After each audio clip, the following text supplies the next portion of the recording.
नंदिनी और दिलीप की शादी के कुछ हफ्तों बाद ही सास की मृत्यु हो जाती है, जिस वजह से ससुराल में आई नई बहू एकदम अपने ऊपर इतनी जिम्मेदारी देखकर घबरा जाती है। मुझे घर गृहस्थी के बारे में कुछ नहीं पता, सब कुछ कैसे संभालूंगी? मैं तो किसी रिश्तेदार को ठीक से जानती तक नहीं। अगर कहीं कोई गलती हो गई तो लोग क्या कहेंगे? नंदिनी, तुम बेमतलब इतना टेंशन ले रही हो। घर में हम दोनों के अलावा कोई है नहीं। जैसा भी काम करो कोई जज करने वाला नहीं है। रही बात रिश्तेदारों की तो उन्हें मैं संभाल लूंगा। पति का सपोर्ट देखकर नंदिनी के अंदर हिम्मत आ जाती है। अब दोनों मिलकर एक दूसरे को संभालते हुए आगे बढ़ने लगते हैं। इसी तरह 1 साल बीत जाता है और श्राद्ध के दिन शुरू होते हैं। नंदिनी के पास सास की बहन का फोन आता है। बहू, पता है ना, श्राद्ध शुरू हो गए।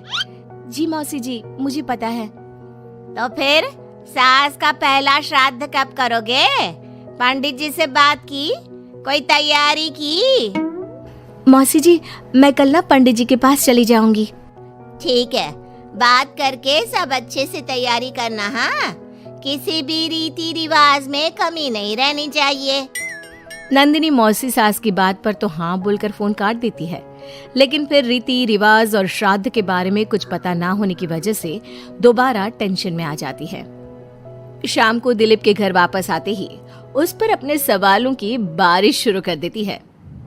आज मौसी जी ने फोन करके मम्मी के श्राद्ध के बारे में बोला। हाँ, मुझे याद है। तुम पंडित जी से बात कराओ, बाकी फिर वैसे ही तैयारी कर लेंगे। वो तो मुझे पता है, लेकिन मौसी जी ने साथ में रीति रिवाज के बारे में भी बोला, और इस घर की किसी भी रिवाज के बारे में मुझे कुछ भी नहीं पता। देखो, इतना सोचने की जगह जैसा पंडित जी बोले वैसा कर लो, सब सही होगा। अगले दिन दिलीप के ऑफिस जाते ही नंदिनी घर के बाकी सब काम छोड़ पंडित जी के पास जाती है, जो उसे श्राद्ध करने की तारीख के साथ क्या और कैसे करना है सब कुछ अच्छे से समझा देते हैं। घर वापस आते ही नंदिनी मौसी सास को फोन करती है। मौसी जी, 2 दिन बाद मम्मी का श्राद्ध रखा है। ठीक है, आ जाऊंगी। और पहला श्राद्ध है, इसलिए पूरे परिवार को बता देना। सब साथ में पूजा करेंगे तो दीदी को अच्छा लगेगा। मौसी के कहे मुताबिक नंदिनी सबको इन्फॉर्म कर पूजा की तैयारियों में लग जाती है। 2 दिन बाद पूरा परिवार उनके घर इकट्ठा होता है और देखते ही देखते सबके बीच ग्रह युद्ध शुरू हो जाता है, जिससे नंदिनी और दिलीप की परेशानी कम होने की जगह बढ़ जाती है। तुमने तो बोला था कि परिवार इकट्ठा होगा, सबके साथ काम कैसे निपट जाएगा पता भी नहीं चलेगा। यहाँ तो मुझे ऐसा कुछ होता नहीं दिख रहा। हाँ, क्योंकि हमें ज्यादा कुछ पता नहीं है और परिवार तो यहाँ आ चुका है, इसलिए जो भी है अब इनके वापस जाने तक तो हमें सहना ही पड़ेगा। रही बात काम की, तो मैं हूँ ना। तुम ना बस परिवार संभाल लो, काम मैं देख लेती हूँ। दिलीप परिवार वालों की गुत्थम गुत्थी और मामला संभालते हुए सबको शांत करता है, जिसके बाद सब पूजा करने बैठते हैं। बोलो भला, श्राद्ध वाले दिन इंसान की पसंद का खाना बनता है और भाभी को खीर जान से ज्यादा पसंद थी, पर बहू तुमने तो वो बनाई ही नहीं।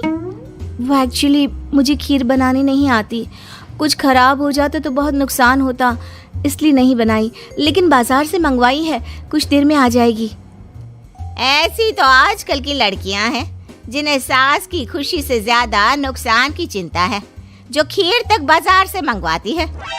मौसी जी, मम्मी की खुशी को याद रखते हुए नंदिनी ने खीर का ऑर्डर उनकी पसंदीदा मिठाई की दुकान पर दिया है। अरे बनाएगी नहीं तो सीखेगी कैसे? माफ करना मौसी जी, लेकिन आज पूरे परिवार का खाना बना है और ऐसे में प्रैक्टिस के चलते मैं इतने सारे लोगों के लिए खीर बनाती और अगर जरा भी गड़बड़ हो जाती तो बहुत खाने का नुकसान होता ना, जो अच्छा नहीं होता। नंदिनी की बात को इग्नोर करते हुए मौसी चुप हो जाती है, जिसके बाद सब पूजा करते हैं और कुछ देर बाद खाना खाने बैठते हैं, लेकिन उन्हें वहां भी शांति नहीं रहती। वो कभी खाने में कमी निकालना तो कभी किसी चीज की फरमाइश करना शुरू कर देते हैं। आखिर ये लोग माँ के श्राद्ध की पूजा के लिए आए हैं या बस ये गलत है, ये वैसा क्यों है, ये ऐसा क्यों नहीं, ये चाहिए वो अच्छा नहीं, ये सब बोलने के लिए? मुझे तो समझ में नहीं आ रहा, यहाँ श्राद्ध की पूजा हो रही है या इनकी पार्टी। जिस हिसाब से कमियां निकाल कर भी उंगलियां चाट चाट कर खा रहे हैं ना, इनकी तो पार्टी ही लग रही है। बस भगवान करे अब और कोई ड्रामा ना हो। दोनों पति पत्नी इसी उम्मीद के साथ मेहमानों को खाना परोसते रहते हैं। कुछ देर बाद ही मौसी सास का चिल्लाना शुरू हो जाता है। हे भगवान, सब इधर आओ। ये देखो, दीदी की तस्वीर के आगे रखी पूजा की पूड़ी पर चींटियां घूम रही है।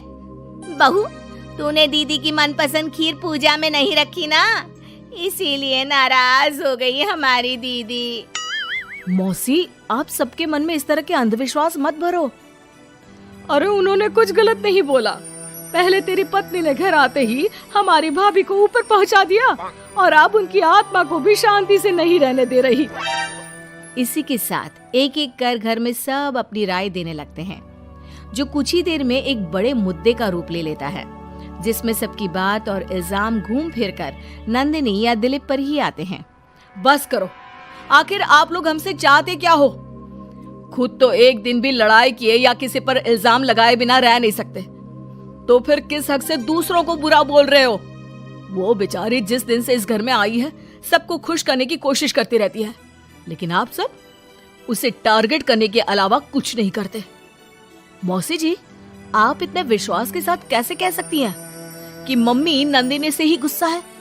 क्योंकि अभी आप लोगों की हरकतें भी कोई प्यार करने के लायक नहीं है। दिलीप को पहली बार इतने गुस्से में और चिल्लाते देख मौसी के साथ पूरा परिवार चुप हो जाता है। आप लोगों को मुझे जो बोलना है बोलिए, फर्क नहीं पड़ता, लेकिन प्लीज मम्मी के लिए मेरे या दिलीप के प्यार पर उंगली मत उठाइए। माफ करना पर यकीन नहीं होता, एक ही परिवार में लोगों के बीच इतनी कड़वाहट कैसे हो सकती है?